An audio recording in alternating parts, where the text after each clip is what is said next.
space, like this glass table.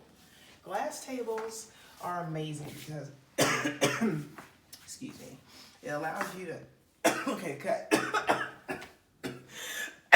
Babe, cut.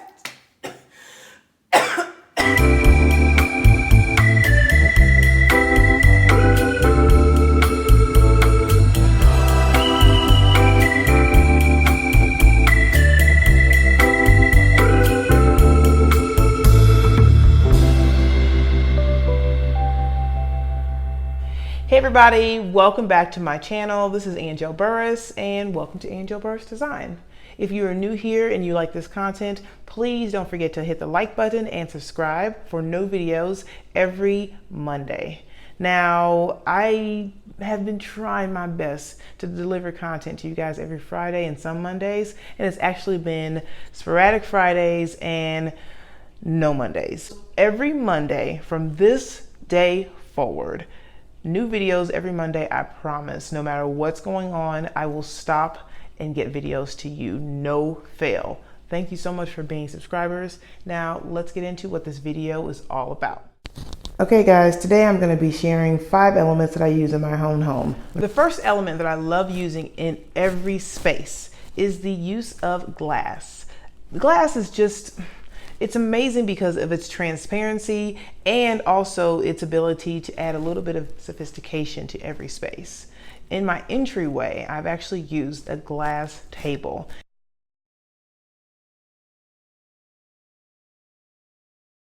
It's actually the perfect dimensions for my curved entryway, and you can see that there's nothing that is too heavy on it.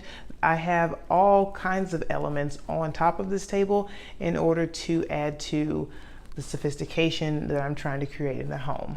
So mixing and matching elements using transparent things like glass is a nice little touch when you don't want to take up too much visual space.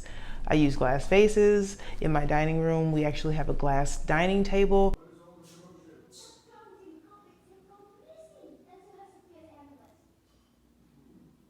And I'm so glad that I went with that piece of furniture as opposed to the original idea that I had, which was to put a live edge solid wood table in the middle of this beautiful airy space. I'm so glad that that didn't work out, because had I done that, this light and airy feel that I was trying to create would not have happened. There are really tall ceilings in this house. Our living room happens to be about 14.5 feet. So that feel of light and fresh gets enforced by the different materials that I use. So the use of glass was definitely a must when I was considering, planning this design.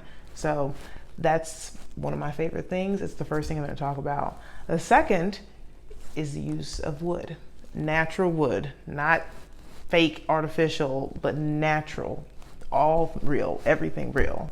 The second thing I want to talk about is the use of natural wood in your spaces. You'll notice that in my entryway, we use this beautiful decorative natural wooden bowl in order to warm up the space. I love the fact that the grain on the wood is the most mesmerizing thing in the world. Wood could be painted, it can be waxed, it can be varnished.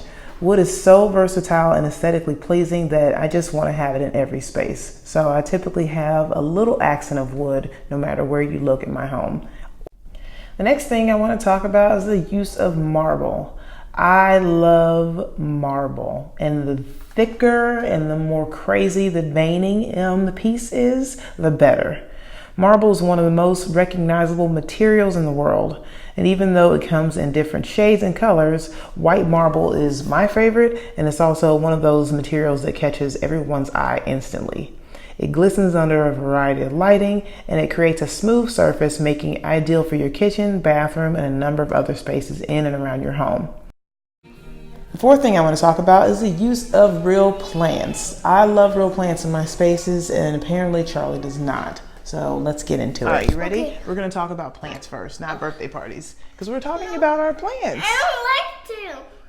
Charlie, that's the whole point of this video. Let's play whose birthday is it? But that's not, that has nothing to do with what we're talking about. We're talking about the use of plants in our spaces, right? Don't No, you think that I they don't like add a nice touch to your space? Do you don't like plants? No. Do you want to talk about the use of plants in our spaces? Babies. We like plants.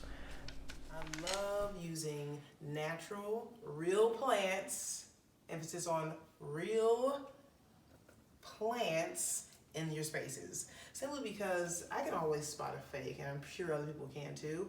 It's just, I don't know, just looks really tacky to me. So if you guys have real plants, I'm so sorry if I've offended anybody, but I think that for me, it's just a preference. So you can do what you want to do. There are some people out there that can make a beautiful artificial plant, but they cost a lot of money. So you might as well just get a real plant and take care of it. The final element we're going to be discussing today is the use of metals. Here's my dining room, and here's our beautiful Wade Logan table. Can you guys believe that I almost got a live edge table in this space? It still would have been beautiful, but it wouldn't have given the same effect of light and airiness. So that's why I say it's important to use glass sparingly throughout your house with small amounts of wood like you see on top of the table. If you're gonna mix your metals like I've done here, choose a dominant metal. I've chosen a cool tone and warmed it up with different warm accents. Make sure that you consider your palette. Use lots of texture and remind yourself to keep things subtle. There's not a lot going on in this house in any room, but in the dining room, because there's a lot of glass, I chose to let that be the focal point and be the art piece, as well as having it be functional and be our gorgeous dining room table that I love to throw dinner parties at. You'll see in this piece of artwork that I've done the same thing by mixing the metals in the artwork and just pulled that out into the design of my space. That concludes this week's episode on my 5 elements that I use in my home. Hopefully you guys learned something. Maybe you'll go home and take some of these practices and use them in your own spaces, whether they be commercial or residential. Hopefully you'll tune in next Monday. If you like this video, please don't forget to hit the like button and subscribe. See you guys next week.